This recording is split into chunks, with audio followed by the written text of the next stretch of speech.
السلام عليكم ورحمة الله حبايب قلبي، يا رب تكونوا بصحة وخير. النهاردة هنعمل مع بعض أسهل وأسرع باتيه وكرواسون في العالم. طبعا كلنا بنحبه علشان سهل وسريع، ممكن ناخده معانا في أي مكان، في المدرسة، في الشغل، في الرحلات. له حشوات كتيرة جدا، منها الجبنة، المربى، الشوكولاتة اللي بتحبوه ممكن تحشوه بيه. وكمان له طرق كتيرة جدا. النهاردة هنعمله بأسهل وأسرع طريقة. مش هتصدقوا النتيجة اللي هتطلع لكم ان هي اتعملت بالسهولة والبساطة دي. وهقول لكم على طريقته بالكوبايه علشان تكون طريقه تنفيذه سهله جدا بالنسبه لكم. حبايب قلبي سموا الله وصلوا على الرسول، ويلا ندخل في الوصفه بتاعتنا على طول. بسم الله، نبدا الفيديو بتاعنا. ومعايا البوله اللي هعجن فيها، هحط فيها كوبايه من الحليب الدافي، والحليب يا جماعه يكون دافي مش سخن ولا بارد. واحط كمان بنفس الكوبايه كوبايه ونص من الميه الدافيه، يبقى السوائل اللي معايا كوبايتين ونص. كوباية من الحليب وكوباية ونص من المية، ممكن تخليهم كلهم حليب، ممكن تخليهم كلهم مية، براحتك اللي عايزة تحطيه حطيه. بس اهم حاجة ان السوائل دي تكون دافية مش ساقعة ولا سخنة. بعد كده هحط لها 3 معالق كبيرة مليانة من السكر. عندك المعلقة المعيارية حطي بيها 3، ما عندكيش المعلقة المعيارية حطي بمعلقة الاكل 3 معالق. وكمان هحط لهم معلقتين كبار مليانين من الخميرة. وبرده لو عندك المعلقة المعيارية حطي بيها معلقتين كبار، ما عندكيش حطي بمعلقة الاكل معلقتين كبار. هنقلب بقى المكونات اللي معانا دي لحد ما ندوب السكر كويس في الحليب والمية، وكمان ندوب الخميرة. المهم ان احنا نقلب كويس لحد ما نتأكد ان السكر خلاص داب في السوائل اللي معانا.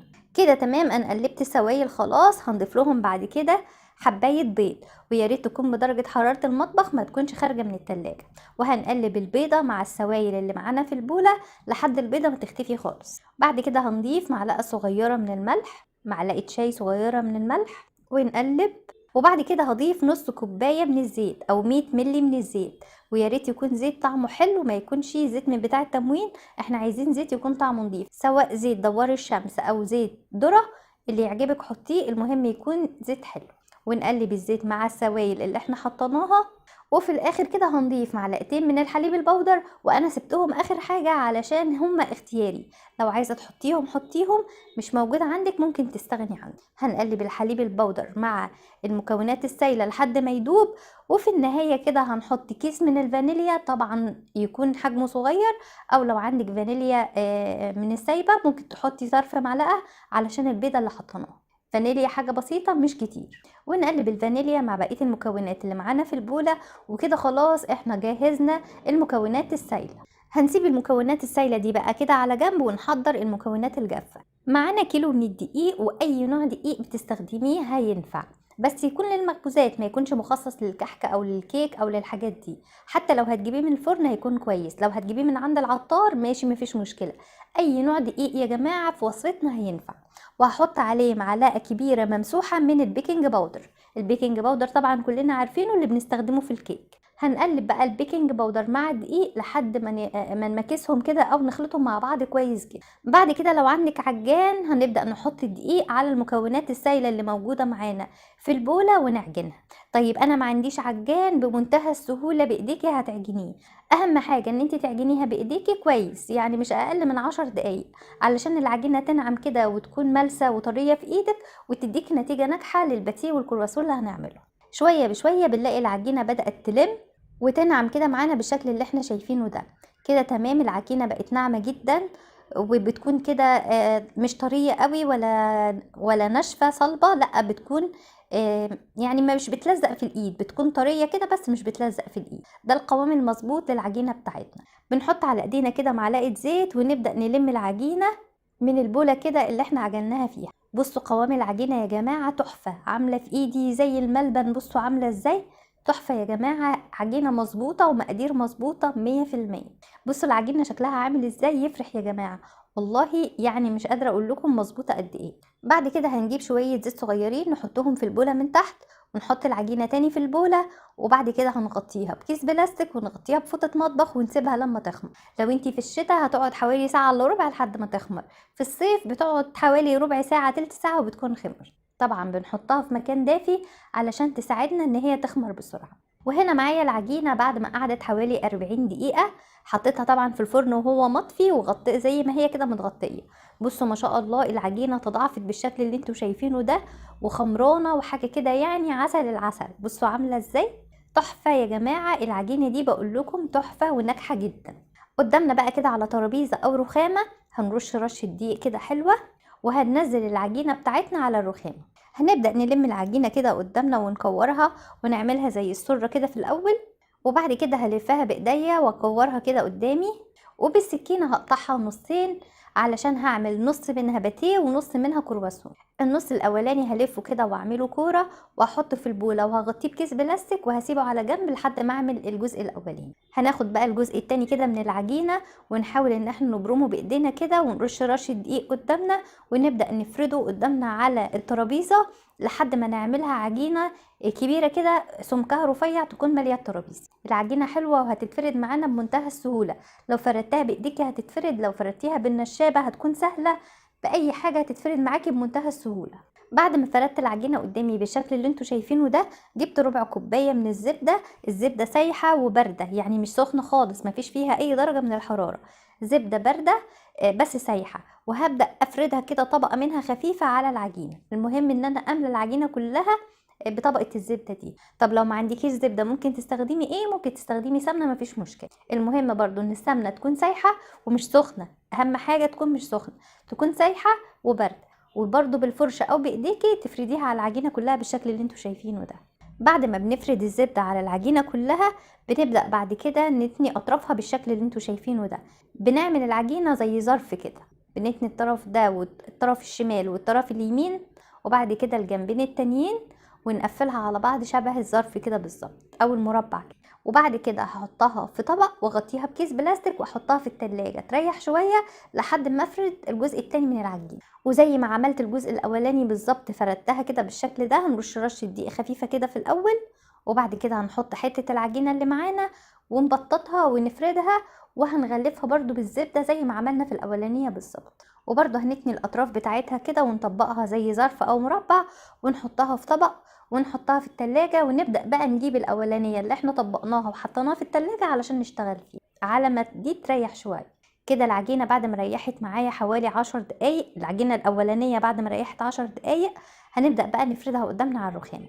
بنرش رشة دقيق حلوة، وحاولي ان انت تفردي الدقيق على الرخامة كلها علشان احنا هنعملها كبيرة. نبدأ بقى نبطط العجينة اللي معانا دي كده ونفردها لحد ما نملى بيها الرخامة. واهم حاجة ان احنا في الباتيه نعملها بشكل مستطيل، يعني هتفضلي تفردي في العجينة وحاولي ان انت على قد ما تقدري تعمليها على شكل مستطيل كده. تمام، بعد ما فردت العجينة قدامي على قد ما اقدر كده على شكل مستطيل او بشكل طولي كده، هنبدأ بقى نحشيها.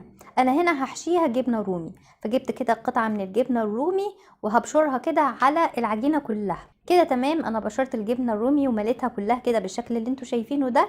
هنبدأ بقى نمسك الطرف بتاعها بالراحة كده ونبرمها كده ونعملها رولة طول ما احنا ماشيين بمنتهى السهولة والبساطة كده. بايديكي بتلفيها لحد ما تخلصي العجينة كلها. بصوا زي ما انتوا شايفين كده ماشيها واحدة واحدة من كل جنب شوية، وبلمها كده قدامي وبعملها اسطوانة كده زي ما بنعمل السويس رول بالظبط كده. تمام، انا لفيتها كلها قدامي بالشكل اللي انتوا شايفينه ده، ومشيت عليها كلها بايديا كده من اولها لاخرها علشان كلها تكون متساوية وتكون سمك واحد، مش حتة تخينة وحتة رفيعة. يعني برمتها بايديا وبعد كده ضغطتها بايديا كده بصوابع ايدي لحد ما خليتها كلها متساوية وكلها سمك واحد. بعد كده بقى بالسكينة في الاول بتقيسي بصوابعك 3 صوابع وبتقطعي. طبعا بقى التقطيع بيكون حسب رغبتك، يعني انا بعملها متوسطه، بقيس بصوابعي 3 صوابع كده وبقطع. بتكون حجم البتيهايه متوسط، لا صغير ميني ولا كبير قوي. بس في الاول وفي الاخر ده حسب رغبتك، عايزه تعمليها بتيهايه كبيره اعمليها 4 صوابع واقطعي، عايزه تعمليها بتيهايه صغيره صبعين كده واقطعيها، متوسطه زي ما انا بعمل كده 3 صوابع واقطعيها. خلي بالك ان هي لسه هتخمر شويه كمان كده. تمام، بعد ما قطعت الرولة بتاعت الباتيه كلها بجيب صاج كده وبحط فيه ورقة زبدة. طب انا ما عنديش ورق زبدة يا دنيا، اعمل ايه؟ بتجيبي صاج وترشيه شوية زيت خفاف كده او تمسحيه بالزيت وترشي عليه رشة دقيق خفيفة وتبدأي ترصي، سواء كده او كده ماشي. ونحاول واحنا بنرص الباتيه او الكرواسون لما هنعمله ان يكون في فرق ما بين الواحدة والواحدة علشان لسه هتخمر وتعلى. بصوا بيكون بالشكل ده كده فيه مسافات ما بين الواحدة والتانية. بعد ما برصه كده وبملى بيه الصاج، بجيب غطا بلاستيك او كيس بلاستيك بغطيه بيه، وبعد كده بغطيه بفوطة مطبخ وبسيبه لما حجمه بيتضاعف مرة كمان، يعني بيقعد حوالي ربع ساعة كمان يخمر تاني. تعالوا بقى هنفرد اللي هنعملها كرواسون. هنرش رشة دقيق كده على الرخامة، وهجيب العجينة اللي انا طبعا طبقناها دهناها زبدة وطبقناها وحطيناها تريح في التلاجة على ما نفرد الاولانية. بس المرة دي انا هعملها مدورة، يعني مش هنعملها مستطيلة زي الاولانية الباتيه، لا هنعملها مدورة عشان نلفها كرواسون. في الاول هندورها في ايدينا كده علشان لما نيجي نبططها ونفردها تعمل معانا دايرة، وبعد كده هتفرديها وعلى قد ما تقدري بتخليها رفيعة، يعني بيكون سمكها صغير جدا يمكن تقريبا نص سنتي.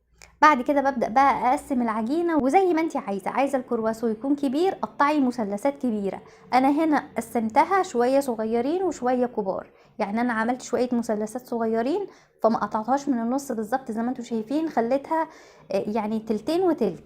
انت لو عايزاها كلها حجم واحد ممكن تعمليها كده 4 ارباع متساويين، وبعد كده تقسمي كل ربع مثلثات حسب ما انت عايزه وحسب حجم الكرواسون اللي انت عايزاه. هنبدا بقى نحط الحشوات، وهنا انا هحشي الكرواسون بالجبنه البيضاء. ممكن تحطي مكان الجبنه البيضاء اللي انا حطاها دي قطع من الشوكولاته، ممكن تحطي مربى، ممكن تحطي نوتيلا، ممكن تحطي جبنه رومي، اللي انت عايزاه تحطيه مفيش مشكله. تعالوا بقى نلفه مع بعض من قاعده المثلث كده، بتبداي تقفلي على الجبنه من الطرفين ومن النص، وبايدك كده بتمسكي الطرف بتاع المثلث وتشدي بايد وتبرمي بالايد التانية. بصوا كده بمنتهى السهولة، ايد تشد طرف المثلث والايد التانية تلفه كده وتبرمه. بصوا بتكون بالشكل اللي انتوا شايفينه ده، بمنتهى السهولة بتتعمل بسيطة وسهلة جدا. طبعا في صاج برضو في ورقة زبدة وهنبدأ نرصهم في الصاج. نعمل مع بعض واحدة كمان اهوت من قاعدة المثلث كده، بتني عليها طرف العجينة وبمسك الاطراف كده الفها وبشد بايدي وببرمها، بشدها وببرمها. لازم تشديها كده وانت بتلفيها بتبرميها علشان ما تكونش مكتومه معاكي تبقى مورقه. بصوا بالشكل اللي انتوا شايفينه كده، بتفضلي تبرمي وتشدي وتبرمي كده لحد ما توصلي لاخر المثلث اللي في ايدي. بصوا بالشكل البسيط السهل ده، وبتطلع النتيجه تحفه. اخر واحده هنعملها مع بعض عشان نوضحها للناس اللي لسه مبتدئين. بتني كده طرف العجينه عليها والاطراف، وبسحب كده طرف العجينه وبلف بايدي. بصوا اهو بسحب طرف العجينه كده والف، اشد بايدي طرف العجينه وبالايد التانية بلفها كده بالشكل اللي انتوا شايفينه ده لحد ما اوصل لاخر العجينه اهو. بصوا بمنتهى السهوله والبساطه عملناها. هنا الباتيه والكرواسون بعد ما خلاص خلصتهم وشكلتهم وسبتهم كمان حوالي ربع ساعه لما خمروا، حجمها تضاعف بالشكل اللي انتوا شايفينه ده وخمرت. في الوقت ده بجيب معلقه من الحليب البودر وعليها معلقتين من الحليب السايل، او بضايه وعليها شويه فانيليا صغيرين ونقطه خل، او ممكن شويه حليب سايل وعليهم معلقه من النسكافيه صغيره او رشه من النسكافيه. وهنبدا ندهن بيهم كده وش الباتيه بس بالراحه بشويش علشان ما نهبطش الخميره اللي خمرتها العجينه بتاعتنا. وليكي مطلق الحريه تحطي صفار بيضه عليه رشه فانيليا زي ما قلتلك وشويه خل، او تحطي حليب بودر على حليب سايل، او تحطي شويه حليب وعليهم رشه من النسكافيه. كل الطرق دي هتأدي بنفس النتيجه وهتديكي وش احمر جميل للباتيه والكرواسون. بعد ما خلصت كده ودهنت وشه هجيب كده شويه من الجبنه الرومي المبشورين واحط كده على وشها شويه. هنشكل كده كذا تشكيله معانا، حبه منهم كده هحط على وشهم الجبنه الرومي المبشوره، وحبة تانيين هرش على وشهم شوية حبة البركة على سمسم، مقلباهم كده على بعض معلقة ومعلقة، وهبدأ ارش برضو على وشها. بتحبي ده ماشي، بتحبي ده ماشي، مش عايزة تحطي حاجة على وشها خالص مفيش مشكلة. هخلص بقى كل الكمية هرش على وشها سمسم كده وحبة البركة، وهحط عليها جبنة رومي. وده الشكل النهائي يا جماعة للباتيه بتاعنا بعد ما خلص شكلناه. التسوية ازاي؟ كل المعجنات يا جماعة لازم تدخل على فرن سخن، يعني لازم تولعي لها الفرن قبلها ب10 دقايق علشان العجينة ما تنشفش معاكي وتكون طرية كده وحلوة. طيب احنا الفرن بتاعنا هنولعه على درجة حرارة 190، وبتحطي الصاج في تاني رف من تحت، يعني بتحطي الصاج قريب من النار تاني رف وتحطي عليه الصاج. عندك مروحة شغليها، ما عندكيش مروحة بتفضلي مشغلة من تحت لحد ما تلاقي الباتيه والكرواسون بدأ حجمه يتضاعف كده وريحته بدأت تطلع وبدأ يلون من تحت. في الوقت ده بتطفي عليه من تحت وتشغلي له الشواية من فوق ياخد لون بسيط. تقريبا بياخد ربع ساعة مش اكتر من ربع ساعة وبيكون استوى. وده الباتيه بعد ما خرج من الفرن، ما يقولكوش ريحته كانت قلبة الدنيا قلبان، اكني فاتحة فرن في البيت بصراحة. والله يا جماعة ريحته حلوة قوي، وطعمه كمان لما هتاكلوه حلو قوي قوي. اول ما بيطلع من الفرن كده بنبخه بخة مية خفيفة، وبعد كده بتغطيه بفوطة مطبخ نضيفة وتسيبيه لما يبرد خالص. وهنا الباتيه بعد ما خلاص برد، ما شاء الله اللهم بارك، شكله تحفة وطعمه تحفة وريحته تحفة. جنان يا جماعة. بصوا هش وخفيف جدا، بصوا هش ازاي وخفيف خالص، وعجنته كده وهو عامل زي القط، مورق ومفتح كده من جوه، والحشوة فيه طعمها حلو. حاجة كده يا جماعة اخر روقان. انصحكم كلكم تجربوه. زي ما انتم شايفين الطريقه سهله وبسيطه خالص، ما بتاخدش وقت ولا تبنيط بقى، مش تقعدي تحطي زبده وتفردي وتطبقي وتفردي. بمنتهى السهوله في خطوه واحده عملناه، وطلع معايا كميه كبيره جدا. وما شاء الله مش قادره اوصف لكم حلاوته ولا جماله. انتوا لما هتجربوه هتقولوا لي الباتيه والكرواسون حلوين قوي يا دنيا وعجبونا جدا. ان شاء الله باذن الله هتجربوه يعجبكم، واشوفكم يا رب على خير الفيديو الجاي. والسلام عليكم ورحمه الله وبركاته.